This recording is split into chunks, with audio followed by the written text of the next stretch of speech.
Hey everyone, welcome back to Pepp Talk. So today is the fourth video in the choices and decisions series that we've been running here on Pepp Talk.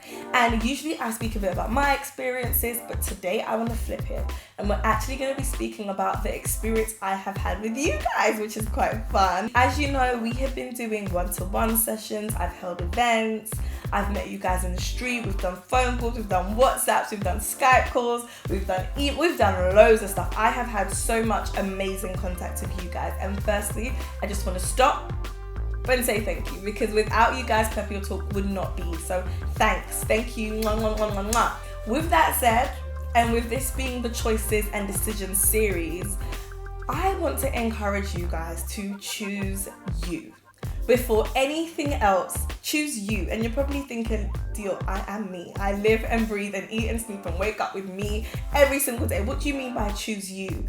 Well, before anything else, before anyone else, really invest in yourself. And I'm going to give you 3 really simple steps on how to do that. And this is based off the interaction I've had with you guys. The first question I want to ask you guys is, how much are you actually reading? Like, how many websites are you subscribed to? How many newsletters drop in your inbox every single week?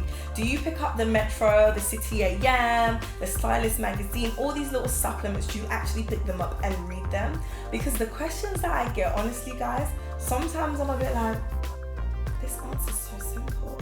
And I know if your head's all like bogged up and you're thinking of so much stuff, it gets quite hard to answer really simple questions, and it's quite nice to reach out to people and have their opinion and have them like kind of refresh your mind, and you're a bit like, oh yeah, I knew that already. But sometimes what it's best to do is just take time, hold on to your seat and say, do you know what?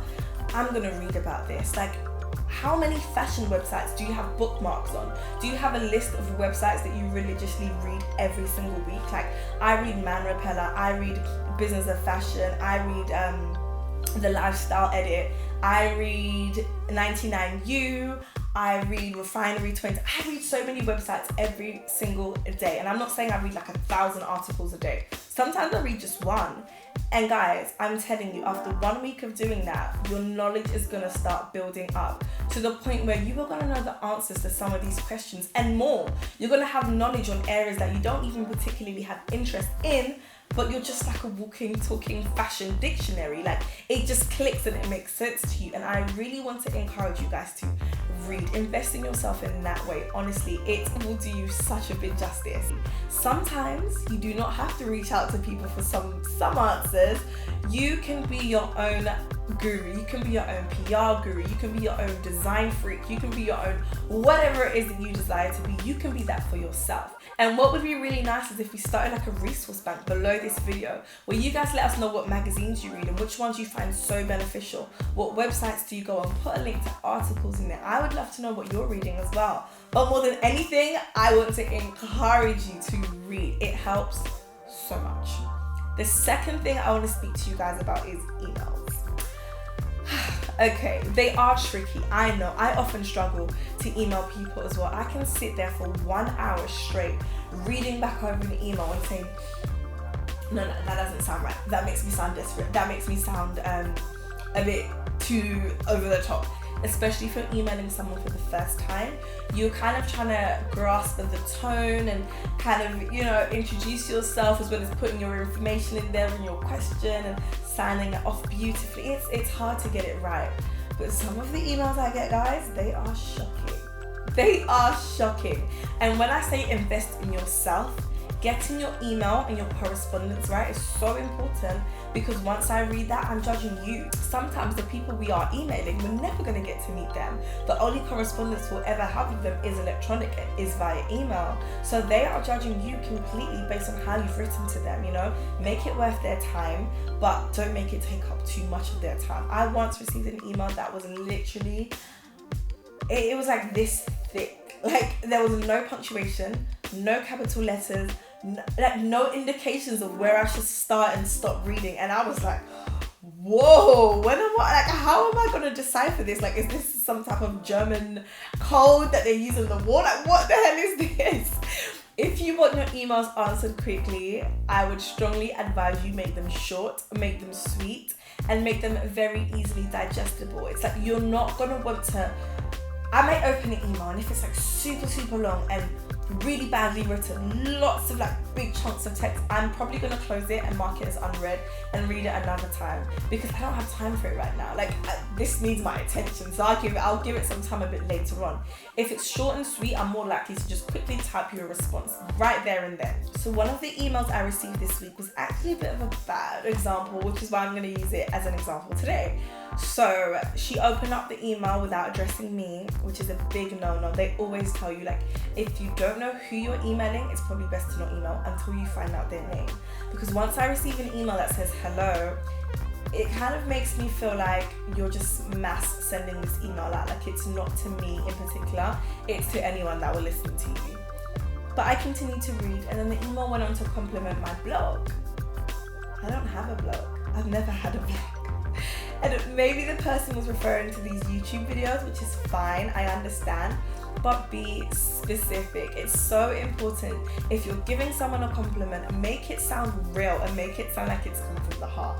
Otherwise, I'm gonna feel a bit like, oh, she's just saying it. Like it's meh. But yeah, thank you anyway for giving me that lovely compliment, but I don't actually have a blog. And then the email was kind of signed off saying, I'd really love your help because I want to be where you used to be. Really lovely compliment. But what do you mean where I used to be? Like, I was in the toilet 5 minutes ago. Are you talking about that? Like, what are we talking about here, guys? If you're talking about my previous experience, then say the name of the company. If you were talking about, I don't know, a video that I did, tell me the name of the title. Tell me what you liked specifically about the video. Like, get really specific because that's what's going to stand out to me. And another example I received this week was a girl who sent me a really nice email. It wasn't the best that I've received. It wasn't like written beautifully or anything, but I got past that. And at the end, she actually put her number and said, so can you WhatsApp or call me before the end of the day? Like, I appreciate that you are super into this and that you want an answer really urgently and that you're really keen. I really note that and I respect that. But what if I'm busy? Like, you can't tell me what to do. I probably will give her a call or a WhatsApp because I love helping people. But don't tell me when to do it because you don't know what my setup is like. You don't know what I'm doing that day. I may have taken that day as a day off.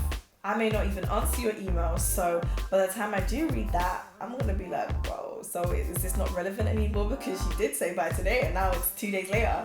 You know, guys, so kind of just bear in mind how you're speaking to people.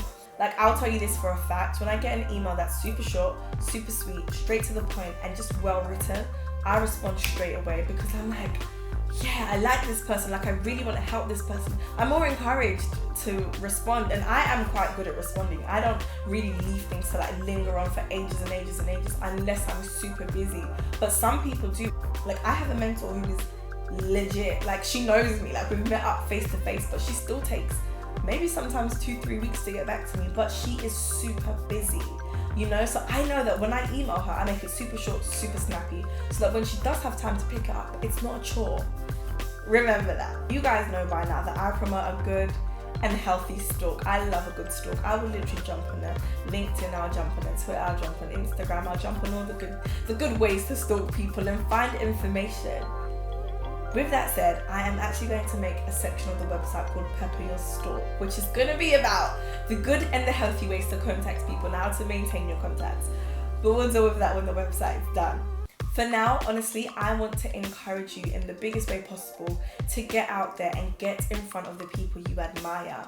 You can email me, I may not respond straight away, but if you come to one of my events, I can't dodge you. Like, you're right in my face. I literally have to respond to you. I'm not saying that I have to, I actually enjoy it, but get out there and get in people's faces and get the information you need yourself. Whenever I go to an event, I sit at the front. You guys see me. You guys know I'm front and center.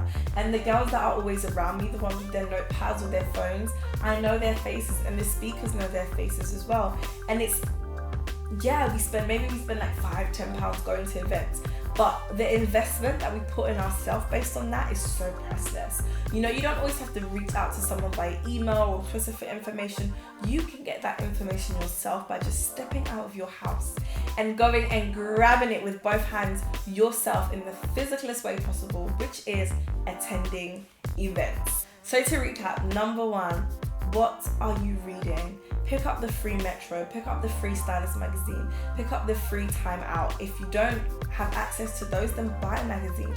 Go and buy Elle, go and buy Vogue, go and buy whatever it is that you want to know about. If you don't fancy buying magazines and maybe you don't have the money to buy them right now, that's completely fair. They are quite expensive. Go on websites, that's completely free. Who are you reading religiously? You will learn so much by just jumping on a website and reading the articles. They are super informative and they are there for you. They want you to be reading them, so get out there and do it. Second one, emails, guys. When you're contacting people, remember that is what you're being judged on, so make sure they are written beautifully. If you need to get a really important ones proofread, get them proofread. Send it to a friend and say, hey, do you think this sounds okay? Do you think I'm getting my point across in the right way? Don't make them too long. Don't make them chatty. Really compliment the person in a genuine way. Say something that's real. Don't feel like you have to force it. Find out information about them. Make yourself stand out and sign off in a way that's not like too urgent, like call me now, because the chances are they're not going to call you. Okay, not everyone in fashion has that type of time. And thirdly, get out your house. Get to events, get places. Like I said, you do not have to go to 1,000 events a month to be getting information. You can save up and go to one Mental Matcher event, and those are events that I go to all the time. I think I've been to every single Mental Matcher event. But get out there, save that £50 and you can go to just one. And then for 3 months, you don't have to do anything, because what you're gonna learn there is so valuable. So I hope this video helped. I hope it kind of puts things in perspective for you in terms of how to contact people and what to do and resources X, Y, and Z. So my final words that I'm gonna say bye-bye on are: choose you and invest in yourself. You are important. You are the next big thing in fashion. Don't let anyone tell you any different. You are. But that is based on how much you invest in yourself. And you are always welcome on Pepp Your Talk. Yes, I may feel a bit like, oh, these emails are a bit crazy, but you always get a response from me, and I am here to help, and I hope I did today. Until next time, guys, bye-bye. So today is the 4th video. I'm holding up 8 fingers, but I definitely mean 4.